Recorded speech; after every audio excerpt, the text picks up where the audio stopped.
Hello, আসসালামু আলাইকুম। কেমন আছেন আপনারা সবাই? ভালো আছেন অবশ্যই। আমিও ভালো আছি, আলহামদুলিল্লাহ। দূরে এবং কাছে, দেশ এবং দেশের বাইরে যে যেখান থেকে আমার আজকে ভিডিওটি দেখছেন, তাদের সবাইকে জানাই আন্তরিক ভালোবাসা ও ধন্যবাদ। আর আমি যে আজকে ছোট্ট একটা গোলাপ ডিজাইন নিয়ে এসেছি, আশা করছি আপনাদের সবার এই ডিজাইনটি ভালো লাগবে। আর এই ডিজাইনটি আমি করছি শাটিং ভরাট সেলাই দিয়ে। আর এই সেলাইটা দেওয়াতে দেখুন ডিজাইনটা মাশাআল্লাহ খুব সুন্দর লাগছে এবং সেলাইগুলো খুব সুন্দর বসে আছে, যেন মনে হচ্ছে যে বাস্তব গোলাপ। দেখুন সুন্দরভাবে ডিজাইনটা হচ্ছে, সুন্দরভাবে কিন্তু ডিজাইনটা পড়ে আছে।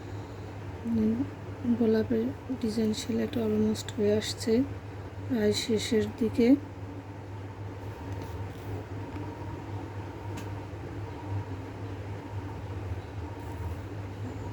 এই যে আমার গোলাপটা কমপ্লিট হয়ে গেছে, আমার গোলাপের ডিজাইনটা কমপ্লিট হয়ে গেছে। এখন আমি পাতাটা করে নেব। আর পাতাটা আমি কিছুটা করে নিয়েছি, কারণ দেখা যাচ্ছে আমি যদি পুরো ভিডিওটা আপনাদের করে দেখাতে চাই তাহলে আসলে আমার ভিডিওটা অনেক লং হয়ে যায়। আর আজকালকে কর্মব্যস্ত জীবনে আসলে আমাদের কারোরই এতটা সময় নেই যে এত 5 মিনিট 7 মিনিটের ভিডিও এক একজন দেখবে।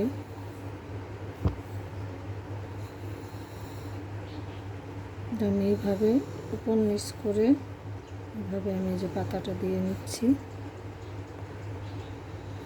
যারা শাটিং ভরার সেলাই পারেন তারা তো পারেন, আর যারা পারেন না তারা আসলে আমার সেলাইগুলো দেখে অনায়াসে শিখে নিতে পারবেন।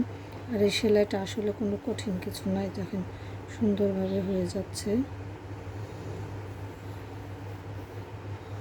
সুন্দরভাবে।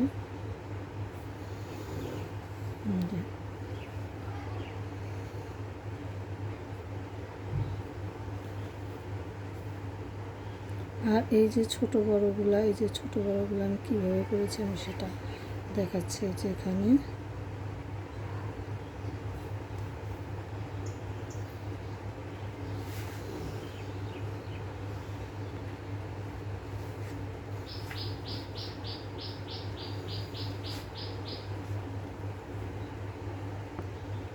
যে আমার এই পাতাটা সেলাই হয়ে আসছে, শেষ হয়ে গেছে।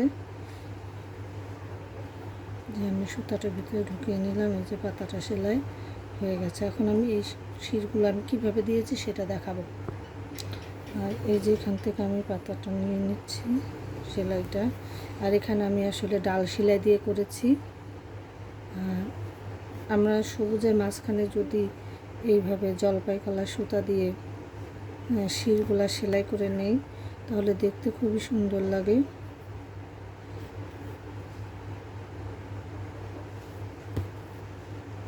অনেকে অবশ্য ডাল সেলাইগুলো একটু ছোট ছোট করে আরও ছোট।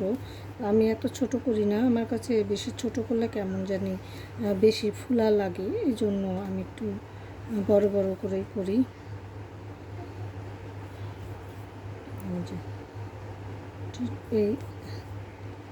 এইভাবে আমি দুইটা সাইড করে নেব।